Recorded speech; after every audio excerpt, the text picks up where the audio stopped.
स्वयंपाक झटपट आणि स्वादिष्ट व्हावा, जिन्नस टिकून राहावे, त्याचा पुरेपूर वापर व्हावा यासाठी या टिप्स. 1. सर्वप्रथम लिंबू किंवा कैरा स्वच्छ धुवून स्वच्छ कपड्याने पुसून घ्या. 2. ज्या बरणीत लोणचं भरायचं आहे ती बरणी सुद्धा स्वच्छ धुवून कडक उन्हात 3-4 तास वाळवून घ्या. 3. विळी किंवा चाकू हे स्वच्छ धुवून उन्हात वाळवून घ्या. 4. लिंबू किंवा कैरी चिरून एका कोरड्या पातेल्यात इतर सामग्रीसह मिसळून घ्या. मिश्रण चांगलं हलवून घ्या. कैरीचं लोणचं असल्यास त्यात गरम करून थंड झालेलं तेल घाला. 5.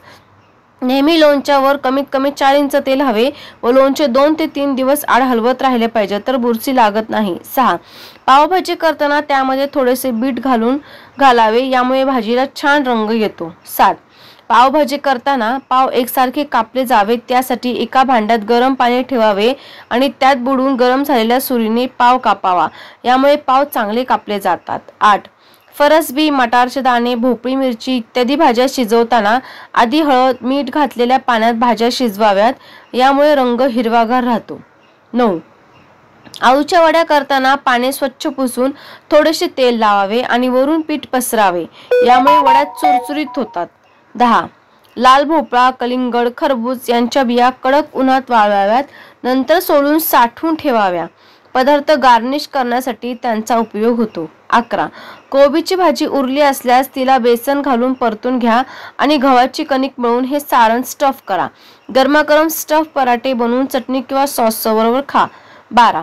दररोज एकसारखी आमटी खाऊन कंटाळा आला असेल तर त्यात 5-6 पालकाची पाने बारीक चिरून घाला, आमटीला वेगळी चव येईल. 13. कच्चे बटाटे नेहमी हवेशीर जागेवर साठवले पाहिजे. प्लास्टिकच्या पिशवीत बटाटे ठेवू नये. या व्यतिरिक्त फ्रीजमध्ये हे बटाटे ठेवणे अयोग्य आहे. बटाट्यांना कांद्याबरोबर ठेवू नये, ते लवकर खराब होतात. 14. कांदे साठवण्यासाठी कोरडी आणि अंधारी जागा योग्य ठरते. भिंतीवरील कपाटात कांदे साठवणे सर्वात उत्तम. कांदे फ्रीजमध्ये ठेवू नये. 15. कांद्यांबरोबर लसूण अंधारी, कोरडी आणि थंड जागी ठेवावे. फ्रीजमध्ये कधीही लसूण साठवू नये. बटाटे आणि लसूण एकत्र ठेवू नये. 16. टोमॅटो फ्रीजमध्ये न ठेवता बास्केट किंवा काचेच्या भांड्यात हवेशीर जागेवर ठेवावे. फ्रीजमध्ये ठेवल्याने टोमॅटोचा स्वाद बिघडतो. 17. साबुदाण्याची खिचडी करताना मिरच्यांचे तुकडे न घालता मिरचीचा ठेचा घालावा, यामुळे मिरचीचा तुकडा दाताखाली येण्याचा धोका कमी होतो. त्याचप्रमाणे खिचडीला एकसारखा तिखटपणा मिळतो. 18. पालकाच्या भाजीत पुदिन्याची पानं घालून वरून लिंबू पिळल्यास स्वाद वाढतो. 19.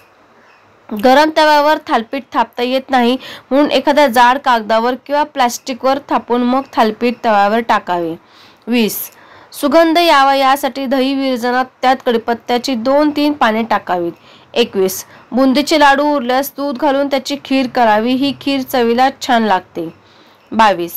स्वयंपाकघरात एखाद्या वस्तूने पेट घेतल्यास त्यावर मीठ आणि खाण्याचा सोडा टाकावा, यामुळे आग पटकन विझते. 23. कोणतेही पीठ चाळताना चाळणीत छोटीशी वाटी ठेवावी, पीठ लवकर चाळले जाते. व्हिडिओ संपूर्ण पाहिल्याबद्दल खूप खूप धन्यवाद. वरील टिप्स उपयोगी व महत्त्वपूर्ण वाटल्यास चॅनलला लाईक, कमेंट व शेअर करा व अशाच नवनवीन टिप्ससाठी चॅनलला सबस्क्राईब करून सपोर्ट करा. धन्यवाद.